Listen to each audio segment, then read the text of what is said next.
Hi everybody. Going to talk today about people have noticed that I live in a wind farm, and that's the truth. I built this wind farm about 8 years ago. Been fully functional for about 7 years. It's a 30-year deal with it as far as they're going to own and service these and everything. What happens after the 30 years, I don't know. That wasn't specified, but just a little background on these. The towers are about 120 feet tall. That's what I've been told anyhow. The propellers, the length of each one is about 60 feet. So at the very tip, when it's up near the top, it's about 190 feet, 180 to 190 feet. And the wind here, where I live, in the summer is mainly from the south and southwest. In the winter, it's from the north and northwest. So these usually facing west, and they spin clockwise. So that's something to keep in mind. They don't actually turn with the wind. They have a device on top that measures the wind direction. And on top of the tower is a large ring gear that generator and propeller sit on. And there's 3 motors around the top that by turning left or right, clockwise or counterclockwise I should say, on that gear, they spin the propeller around to keep it facing the wind. So it's not really like a smaller one where the fin on the back changes direction. This is motorized. They cost about $1.5 million a piece, at least when they put these up. And these aren't made in the US, these are all made overseas. They were brought over on train cars, offloaded near here, and brought over by truck. And the base, they told me it was like 40 or 30 some feet into the ground, and it's really wide to hold this up and keep it upright in the wind. It has a governor, can only turn so fast. So when the wind blows really hard, they actually just stop turning. They can't, so they don't damage themselves, I think, more than anything else. But for every square mile, that's like down the side road and over, 1 mile, there are 4 of these within every square mile. And they have to be a quarter of a mile from any home or building. And they also have to be a quarter of a mile from each other, what they tell me. Now the one there is just, if it's a quarter of a mile from the road, that's stretching it some to me, but it is what, it's where they're supposed to put it. All the power lines that connect the rectifiers and everything at the base are in the ground. They were put in the ground. There's large substations down the circuit there that all this feeds to. And all these power supplied goes to the East Coast somewhere. It's sold. And each one of these, if I remember right, can power like I forget exactly. It's been a long time since we've talked to the representative. But they can power a huge amount of homes. I mean, it's like a ton of kilowatts. But originally, when they started phase 1, they did phase 1, phase 2. They put in slightly less than 500 of these. And I'm facing north now. I'm behind my barn because of the wind. But this started it went 9 miles north to south, and it went 9 miles east to west. And they put them all up in within about a year and a half, year and 9 months. And the company that owns this wind farm is in Texas. The name is Horizon. And they've been pretty nice. I mean, they try to be a good neighbor. There is an easement road, by the way, that you can get in to service those. And they're nice. They let the farmers park their trucks there and everything to put the corn and beans in. And, you know, if you wanted to go back and they don't want you trespassing around the machines because they don't want vandalism or, you know, people getting too close to them. And I'll tell you here in a little bit why probably, but one, vandalism. And two, when you get ice or snow, those blades are like collectors of the ice and the snow. And when the ice gets so heavy, it can't adhere anymore. It comes flying off. And if you look out there, there is a weed patch about halfway across between me and the windmills. And I have seen chunks of ice, the dimensions of about a 4-foot 2x6, and really heavy, big chunks of ice thrown that far out. And here near the back of my barn here, and like I said, I'm supposed to be a quarter of a mile away. I've seen the snow is disrupted, about 20, 30 rows in, with little slivers of ice that have flipped off the top of that when it's been pointed straight west and, you know, flips this way. Out there in between those two in the wintertime with packed snow coming off the blades and ice, you'll see a tremendous amount of that in between them out in the field. It's part of it, you know, there's no de-icers on the thing. They collect, and then when it gets too heavy, it flies off. But it's like I said, that's why they have to be so far away from buildings and, you know, habitat, I guess you'd say. And like I say, the people who own the farm have been nice. I mean, they're courteous. The service people who take care of it, nice. They hire all that out. And the other part of living in a wind farm is when they do the construction part of it, and that's the part I'm going to get to now. And that's the downsides of it.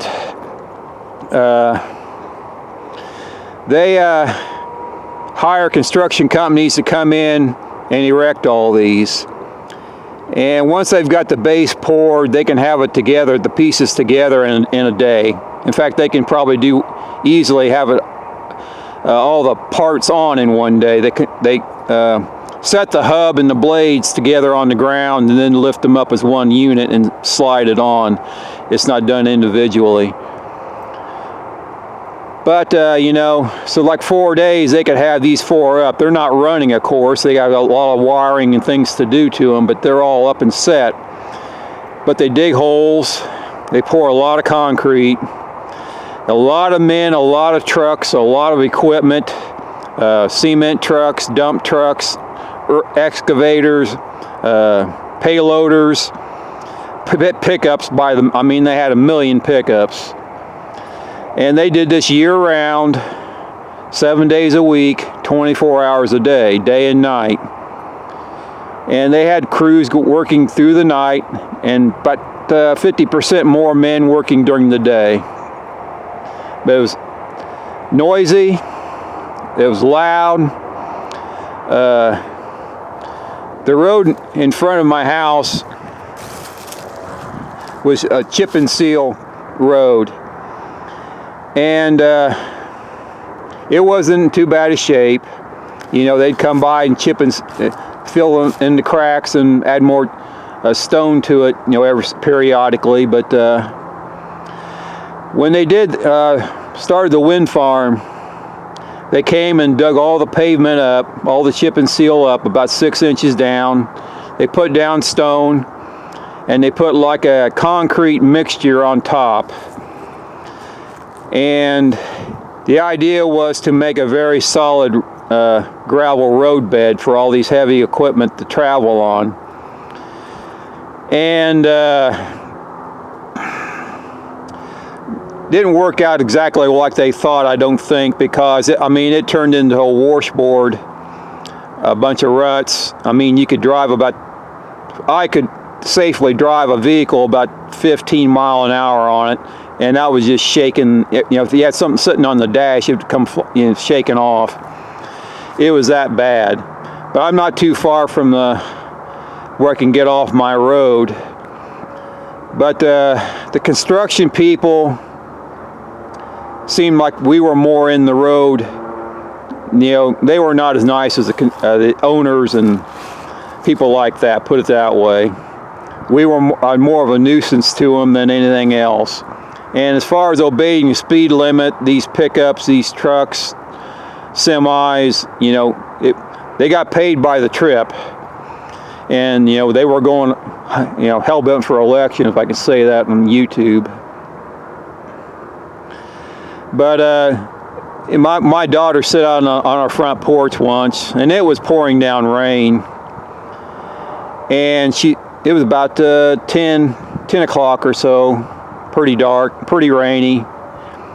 And she counted 72 vehicles that were not passenger vehicles going down the road in an hour's time.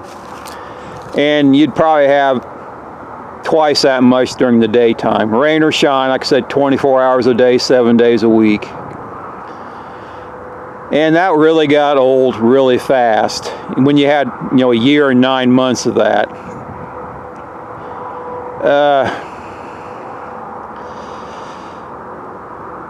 I only have like 3 neighbors, 4 if you count the house over there. But, that was tough times for all of us because we had to put up with a lot. The cement, when they would spray that down about every 3 months, we'd have to drive through it, and it would collect on the rims of your tires and get on the underside of your vehicle frame, what frame there is. And it's acidic, it's corrosive, and it's hard on your vehicles. I had to wash them off, take the wheels off, and chip concrete off the rims, so your tires weren't out of balance. And you complain to the owners, and they were nice about it. They would say, well, bring it over here and we can get your car detailed and everything. But by the time you drove it back down this road to the house, it was covered again. They just couldn't do much about it because they really didn't have total control over the construction people who did it. And like I said, it was just a long time. We lost 2 neighbors because by the time it was over with, they just had enough and they ended up moving away. Hated to see them go. But when it was all said and done, they came and they dug up the stone that they'd put down, and they re-asphalted the road here. And it was really nice. They built it up about 4 inches higher than it originally was. And we had a nice, smooth road. But about a month after that was done, the county came out and dug up every culvert between here and the end, which was about 6 miles. The newly paved road dug up every culvert because the construction company was supposed to replace them because their heavy vehicles that damaged them. So they replaced all the culverts, repatched where they had put the culverts in, and of course that sagged over the winter time. So we had the culvert down there by where that tractor's sitting had about a 4-inch dip in it all winter long. And come springtime, they came out and put a little more asphalt on it, and then it's finally leveled off. But the things you just had to put up with, it was incredibly difficult, I guess, to say the word. But since they have built the phase 1 and phase 2, they've done phase 3, phase 4, and phase 5. And I think they're going to do a phase 6. And And on each of the other phases, they put about 80 more windmills up, but in different areas. They've used the area over there as their headquarters. They keep using it as their headquarters for all their pickups and vehicles and everything else, but they stay off my road mainly. It's all been west of here and north of here. And the last phase would be northwest of here also. Now, on the plus side of having the wind farm built, all your local businesses really, I mean, their business, I can't even tell you how much it increases. The gas station down at the corner there usually has, I don't know, maybe 15 cars an hour stop off the interstate to get fuel. Well, all the trucks bought their fuel there, they bought their snacks there, they had a diner in there at the time. They would stop to eat lunch there. I mean, they were just absolutely packed all the time. That was good for them. The towns nearby here, the little motels were packed full of, guys, yeah, they were full. The local mechanics who worked on your car, they would hire them to work on their trucks and come out and work on their generators and stuff. And they paid them what they normally would get plus 50% more. But they had to be on call, which means when they were needed, they had to stop what they were doing and go. So that, if you were getting your car worked on and, he said he'd be done by that afternoon, and he gets a call from them and he has to leave, well, your car's on hold. And like I said, it was great for their business, and I'm all for that. Don't get me wrong. They made a ton of money down there at the gas station. The mechanic in town there that I used to go to a lot, he made a ton of money.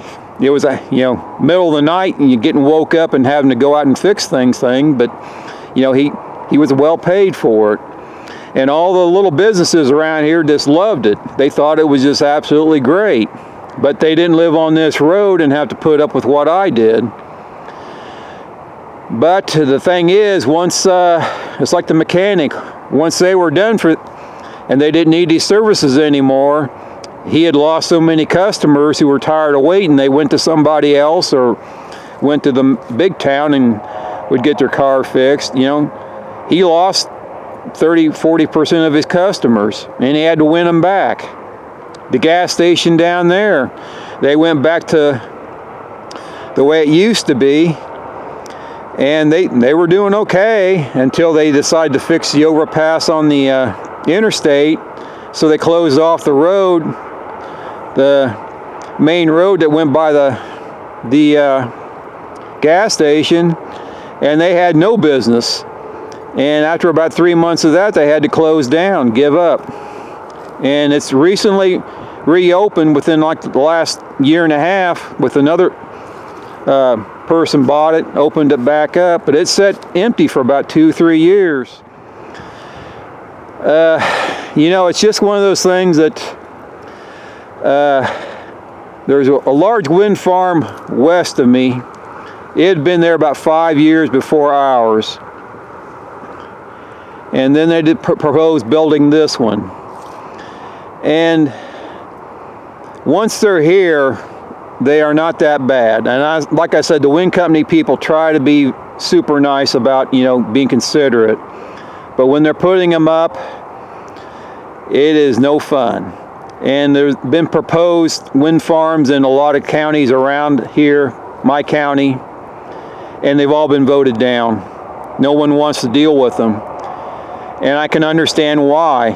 I mean, they're a great potential for income, but when they are being erected and the construction's there, if you live in that area, you will be miserable. And I'm not guaranteeing that, and this is just my opinion. I'm not speaking for anybody other than myself. But this is one thing, when people ask if I like them or not, I'll tell them that, what I've just told you, once they're there, they're not that bad to deal with. But it's when they're being built, you've got to put up with an awful lot. Maybe it's worth it in the end, maybe not, but it's up to you. Like I said, 2 of my neighbors got fed up and moved away, and maybe they would have moved away anyway. You know, I don't know. There was a lot of tax revenue from my county from these, because every kilowatt they sell, they get taxed on, and that helps my county. I look at it that way. And we were here a long time before they started building these, and we were determined to wait it out, and it was a pain, but we, got through it. But, if they're wanting to build one in your county, you might consider what I've just told you. Businesses will boom. County will have tax revenue. They say it depreciates property values. I'm not going to say, because I have no idea about selling my house or wanting to. And maybe they do, maybe they don't. But, that's something you have to just deal with too. But that's my thoughts for today. You all have a good day and take care.